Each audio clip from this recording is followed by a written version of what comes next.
26-এ শূন্যের গেরো কেটেছে বামেদের, কোথাও মিলেছে তৃতীয় স্থান, আবার কোথাও হতাশা। সমাজ মাধ্যমে আছেন কিন্তু মাঠে ময়দানের রাজনীতিতে নেই। এহেন অভিযোগে বিদ্ধ বামেদের মুখ রেখেছে ডোমকল। এবার মুখ রক্ষা করলো ফলতাও। কংগ্রেস তৃণমূলকে পিছনে ফেলে সিপিএম ফলতায় উঠে এসেছে দ্বিতীয় স্থানে। প্রায় 10 বছর পর ফলতায় ঘুরে দাঁড়ালো সিপিএম। ফলতায় সিপিএম এর ভোট বাড়ার পিছনে কি রহস্য? বিজেপি তৃণমূলের লড়াইয়ের কারণেই কি অক্সিজেন পাচ্ছে সিপিএম? 2 বছর আগের লোকসভা ভোটে নিরিখে এবারের বিধানসভা ভোটে সামান্য ভোট সংখ্যা কমেছে বামেদের, তবে আসনের নিরিখে কমেছে শূন্যের গেরো। সেখান থেকেই ভবিষ্যতের জন্য আশায় বুক বাঁধা শুরু। 2021 সালে বিধানসভা ও 2024 সালে লোকসভা নির্বাচনে শূন্য হাতে ফেরার পর এবার সিপিএম কে জয়ের স্বাদ এনে দিয়েছেন মুস্তাফিজুর রহমান। অন্যদিকে ভাঙড়ে তৃণমূল কংগ্রেসের শওকত মোল্লাকে হারিয়ে দ্বিতীয়বারের জন্য বিজয়ী আইএসএফ এর নওশাদ সিদ্দিকী। গত লোকসভা নির্বাচনের তুলনায় প্রায় 1% ভোট কমেছে সিপিএম এর। এবারে তাদের ঝুলিতে 28,39,067টি ভোট, যা 4.45%। ডোমকলের পাশেই জলঙ্গি কেন্দ্রে দ্বিতীয় স্থানে ছিল সিপিএম। 4টি আসনে আইএসএফ রয়েছে দ্বিতীয় স্থানে, তৃতীয় স্থানে রয়েছে 22টি আসনে। হুগলির উত্তরপাড়া, যাদবপুর, পানিহাটি, কামারহাটি, বালিগঞ্জ, রাজারহাট নিউ টাউন, বাঁকুড়ার রানীবাঁধ অন্যতম। এবার জোটের পথে না হেঁটে একা লড়ে 2টি আসনে জয়ী হয়েছে কংগ্রেস। সিপিএম এর থেকে কংগ্রেস বেশি আসন পেলেও তাদের বাক্সে পড়েছে 18,90,858টি ভোট। বিধানসভা ভোটের ফলাফল যাই হোক না কেন, ফলতায় পুনর্নির্বাচনকে ঘিরে চড়ছিল উত্তেজনার পারদ।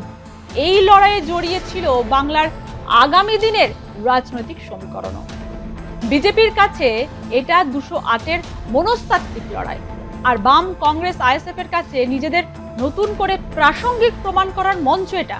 ভোটের ঠিক 2 দিন আগে ফলতার ত্রাস তৃণমূল প্রার্থী জাহাঙ্গীর খান লড়াই থেকে সরে দাঁড়ান, আর তাতেই জমে যায় খেলা। বিজেপির জয়ের পথ আরো সুগম হয়। অন্যদিকে আশার আলো দেখে বাম কংগ্রেসও। 1951 সালে প্রতিষ্ঠিত ফলতা বিধানসভা কেন্দ্রে 17টি বিধানসভা নির্বাচন হয়েছে।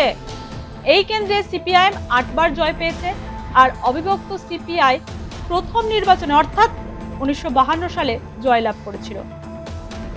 কংগ্রেস ও তৃণমূল দুটি দলই 4 বার করে এই আসনে জিতেছে। তৃণমূল কংগ্রেস প্রতিষ্ঠার মাত্র 3 বছরের মধ্যেই 2001 সালে ফলতা দখল করে নেয়।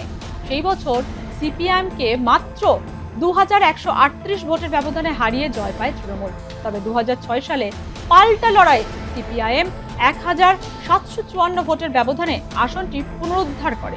2011 সালের নির্বাচনের পর থেকে অবশ্য ফলতায় আর পিছনের দিকে তাকাতে হয়নি তৃণমূলকে। ওই বছর তৃণমূল প্রার্থী তমনাশ ঘোষ সিপিআইএম এর অর্ধেন্দু শেখর বিন্দুকে 27,671 ভোটের ব্যবধানে হারিয়ে দীর্ঘদিনের অল্প ব্যবধানের লড়াইয়ে ইতি টানেন। তিনি 2016 সালেও জয় ধরে রাখেন, আর তার জয়ের ব্যবধান ছিল 23,580 ভোট। 2020 সালে তমনাশ ঘোষের মৃত্যু হলে 2021 সালের নির্বাচনে তৃণমূল শঙ্কর কুমার নস্করকে প্রার্থী করে। নস্কর বিজেপিতে যোগ দেওয়া প্রাক্তন সিপিআইএম নেতা বিধান পাড়ুইকে 40,774 ভোটের বিশাল ব্যবধানে পরাজিত করেন। কিন্তু 26-এর ভোটে খেলা যায় ঘুরে। ফলতায় জামানত জব্দ তৃণমূলের, বলা ভালো নাটকীয় সমাপতন। বাংলার রাশ বিজেপির হাতে যেতেই ফলতায় পুনর্নির্বাচনে মুখ থুবড়ে পড়ে তৃণমূল। শেষে কিনা একেবারে লাস্ট বয়ের তকমা পেল তৃণমূল। রবিবার 19 রাউন্ডের গণনা শেষে দেখা গেল ফলতায় বিজেপি প্রার্থীর প্রাপ্ত ভোট 1,37,473, 38,265 ভোট পেয়ে দ্বিতীয় স্থানে সিপিএম। 19 রাউন্ড গণনা শেষে দেখা গেল কংগ্রেস 9,758 এবং তৃণমূল 5,914 ভোট পেয়েছে। সিপিএম এর দ্বিতীয় স্থানে উঠে আসার পিছনে রাজনৈতিক বিশ্লেষকরা মনে করছেন মুসলিম ভোট টেনেছে সিপিআইএম। মোট ভোটারের মধ্যে মুসলিম ভোটার ফলতায় প্রায় 30.30%, যা এই কেন্দ্রে বৃহত্তম ভোটার। 2026-এ ফলতা বিধানসভা ভোট, এখানে হিন্দু ভোটার রয়েছে 70%, মুসলিম ভোটার 30%। ফলতা বিধানসভার মধ্যে নৈনান অঞ্চল সহ বেশ কয়েকটি অঞ্চলে মুসলিম ভোটার প্রায় 90% বেশি। তবে কি মুসলিম ভোটারদের আস্থা জিতেই দ্বিতীয় স্থানে উঠে এসেছে সিপিএম? ফলতায় তো ভোট পর্ব মিটল।